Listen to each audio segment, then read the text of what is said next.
Merci de nous rejoindre pour cette série autour de la prière et de la réflexion. En effet, nous vous proposons depuis quelques jours de méditer avec nous autour de Galates chapitre 5, les versets 22 et 23, ce que nous appelons le fruit de l'esprit. Et aujourd'hui, nous voulons partager avec vous un aspect de ce fruit de l'esprit qui est la patience. Mais non seulement nous vous proposons de réfléchir avec nous vous proposons également de prier avec nous, parce que nous savons que la prière est importante. Alors que nous commençons ensemble cette année 2015 et que nous voyons autour de nous un certain nombre d'événements, des événements extrêmement douloureux, je crois qu'il est important aussi que nous puissions nous tourner vers Dieu, que nous puissions nous arrêter, que nous puissions ouvrir notre cœur, que nous le laissions nous parler. Et c'est pour cela qu'avant même de débuter ce moment de réflexion, je vous propose de prier avec moi. Là où vous êtes, je vous propose de vous incliner. Si vous êtes dans votre chambre, vous pouvez le faire à genoux, vous pouvez rester sur votre lit, mais quel que soit, je vous invite à ouvrir votre cœur et de parler à Dieu. Notre Père, notre Dieu, nous voulons te remercier infiniment pour ton amour, te remercier pour ta patience envers nous, te remercier pour la vie, la santé que tu nous accordes. Certainement, il y a certains de nos amis aujourd'hui qui sont sur le lit de douleur, certains qui souffrent, certains qui sont éprouvés, certains qui ne comprennent pas forcément et qui n'arrivent pas à décoder la situation dans laquelle ils se trouvent. Mais aujourd'hui, d'une façon spéciale, nous voulons te demander de nous parler, de nous toucher particulièrement, que notre cerveau puisse être connecté à ta volonté et qu'enfin nous puissions comprendre quelle est ta volonté pour chacun de nous aujourd'hui. Il y a certainement des jeunes, il y a certainement des adultes, il y a certainement des personnes d'un certain âge qui écoutent et qui partagent avec nous ces moments de prière et de réflexion. Nous voulons, Seigneur, tendre Père, que tu puisses les visiter, là où ils se trouvent, quelle que soit la situation qu'ils sont en train de vivre, nous croyons que tu sauras leur parler, que chaque cœur soit réceptif à ta parole et à l'influence de ton esprit. Nous t'en prions au nom de Jésus. Amen. Je vous propose donc aujourd'hui de réfléchir avec moi sur le fruit de l'esprit. D'ailleurs, lorsque nous remettons un peu Galates chapitre 5, verset 22 dans son contexte, on observe que l'apôtre Paul, qui a connu cette communauté, qui d'ailleurs l'a fondée, il interpelle ces chrétiens parce qu'il observe qu'il y a des tensions dans cette communauté, des tensions d'ordre doctrinal. En effet, il y a un problème dans la compréhension de l'évangile. Il y a certaines personnes dans cette communauté qui sont davantage attachées au rite juif, parce qu'effectivement, cette communauté est composée de personnes qui ont connu le judaïsme, qui viennent du judaïsme et qui se sont converties à l'évangile de Jésus-Christ. Et puis il y a d'autres aussi qui viennent du paganisme. Et donc au sein de cette communauté, on observe au travers des écrits que nous a laissés l'apôtre Paul concernant Galates, qu'il y a des tensions, des problèmes d'interprétation, de compréhension de cet évangile. Et qu'est-ce que l'on observe ? L'apôtre Paul est en train de leur dire qu'il n'y a qu'un seul évangile. C'est accepter, c'est croire à la personne de Jésus. Et quand on accepte Jésus dans sa vie, cela produit effectivement un certain comportement, une certaine manière de vivre.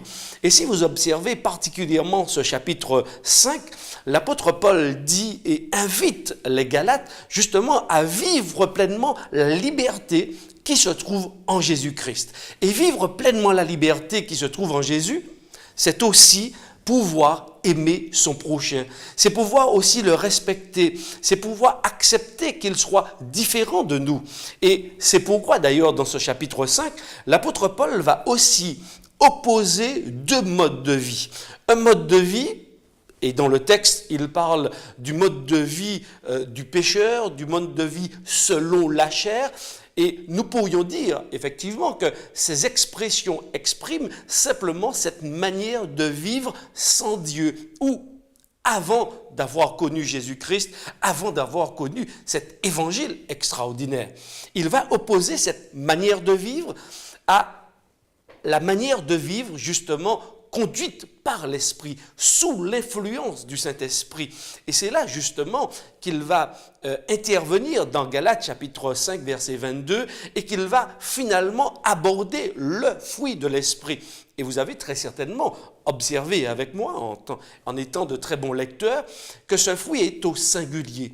Et j'ai eu le sentiment que l'apôtre Paul a simplement voulu nous dire que lorsque l'on rencontre Jésus, lorsqu'on permet au Saint-Esprit, qui est la personne de la divinité qui nous est donnée, qui réalise ce salut accompli en Jésus dans notre vie, eh bien, lorsque nous l'acceptons, lorsque nous le laissons entrer dans nos vies, eh bien, c'est lui qui va produire un fruit. Et ce fruit, bien évidemment, dans une vie concrète, va se caractériser de plusieurs manières ou sous plusieurs angles. Par exemple, la paix, par exemple, l'amour, par exemple, la joie, par exemple, la douceur. Ce sont donc, pour moi, le fruit de l'Esprit. C'est le Saint-Esprit qui va produire dans la vie de chacun son fruit. Et parmi ces caractéristiques, justement, je vous propose d'aborder avec moi la patience. Vous allez convenir qu'effectivement, que la patience n'est pas forcément une caractéristique commune aujourd'hui, au moment où nous parlons, au XXIe siècle. En effet, nous sommes à l'ère de l'Internet. Nous sommes à l'ère où, justement, après avoir utilisé les 1 giga, on a parlé de 2 gigas, on a parlé de 3 gigas. Aujourd'hui, lorsque nous avons un téléphone portable, il est question de 4 gigas. Autrement dit, on souhaite que l'information puisse circuler très rapidement. Et d'ailleurs, lorsque nous sommes dans les embouteillages, nous sommes extrêmement impatients. Lorsque nous sommes au supermarché et qu'il y a foule, nous sommes là aussi impatients. Lorsque nous sommes devant nos postes de télévision, il faut que les informations nous soient données très rapidement, sinon nous zappons parce que nous cherchons l'information qui nous interpelle, l'information qui nous arrive très rapidement. Eh bien, il est intéressant, justement, que dans la Bible, dans Galates chapitre 5, que dans le fruit de l'Esprit, où, justement, lorsque le Saint-Esprit conduit la vie de quelqu'un, il l'amène à la patience. C'est quand même extraordinaire. Qu'est-ce donc que la patience? Dans le contexte qui nous est donné ici, c'est la capacité à pouvoir endurer les moments difficiles, à être capable d'endurer ou de traverser l'épreuve sans broncher, sans difficulté. En effet, quand on remet aussi ce texte ou cette partie dans son contexte, qu'est-ce que l'on observe? L'apôtre Paul est en train de dire, comme je vous l'ai dit précédemment, qu'il y a des difficultés au sein de la communauté. Il observe et il va utiliser des mots extrêmement forts. Par exemple, au verset 15, il va parler de se mordre. Si vous vous mordez, si vous vous dévorez. Qu'est-ce que ça veut dire? Ça veut dire qu'au sein de cette communauté, il y avait de véritables problèmes de comportement. Il y avait des oppositions farouches, très certainement violentes. Et il est en train de dire que, mais si vous avez ces comportements, vous risquez véritablement de vous détruire ou d'être détruits les uns par les autres. Et c'est pourquoi il va attirer justement l'attention de ses auditeurs sur cette notion du fruit de l'esprit et particulièrement celui que nous abordons ensemble sur la patience. La patience, c'est être aussi capable d'accepter la différence, d'accepter un point de vue qui soit différent du nôtre.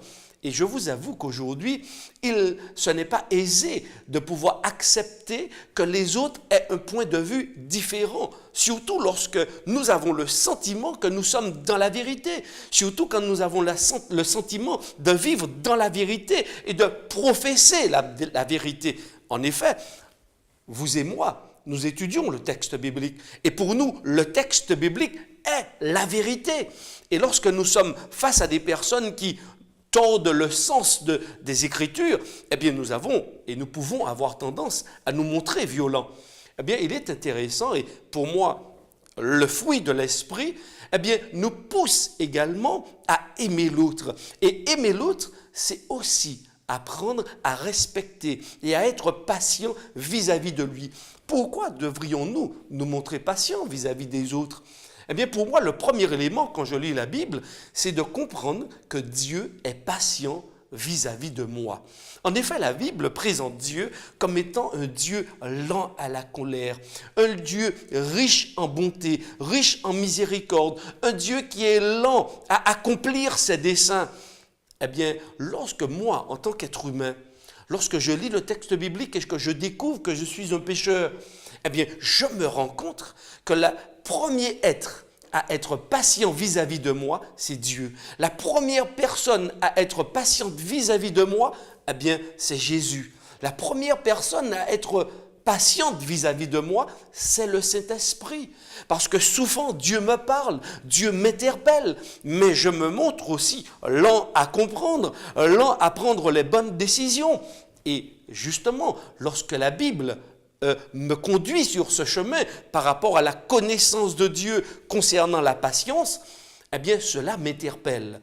Et Dieu me dit, mais écoute, si je fonctionne ainsi envers toi, si je me montre patient vis-à-vis de toi, même lorsque tu commets à plusieurs reprises les mêmes erreurs, eh bien, et que tu retournes vers moi, que tu me dis, Seigneur, je te demande d'être patient vis-à-vis de moi, je te demande de me pardonner. À combien plus forte raison je devrais aussi apprendre à être patient vis-à-vis des autres, parce que les autres ne sont pas différents de moi vis-à-vis de Dieu. Ils ont les mêmes comportements. Et donc Dieu m'invite particulièrement dans ce contexte, eh bien, à comprendre que cette patience qu'il me demande de vivre, et qui est d'ailleurs dans le texte le fruit de l'esprit, qui est le résultat de l'action de Dieu en nous, eh bien, c'est un cadeau, c'est un don qu'il nous fait.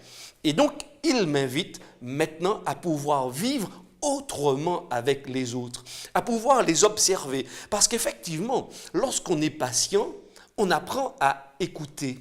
On apprend à observer la différence chez les autres. On n'a pas envie de les obliger à adopter notre manière de faire, à adopter notre manière de voir. Au contraire, lorsque l'on fonctionne avec patience, sous le règne de l'esprit, eh bien, on peut être à même, justement, à soutenir ceux qui sont faibles, ceux qui ne comprennent pas forcément l'évangile ou la parole de Dieu comme nous.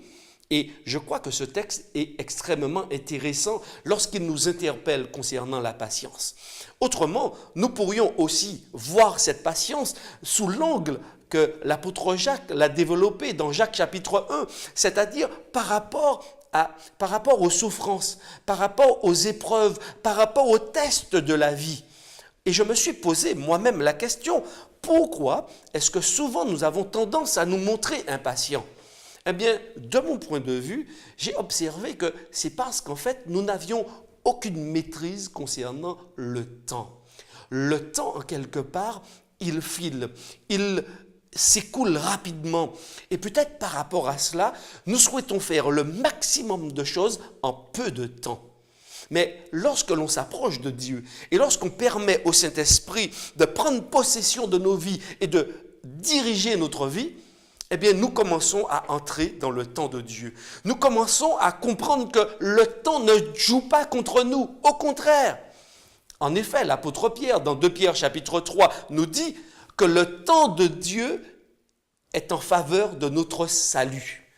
Et il est intéressant d'observer que le temps qui s'écoule n'est pas contre nous, mais au contraire, c'est la possibilité que nous avons de retourner à Dieu.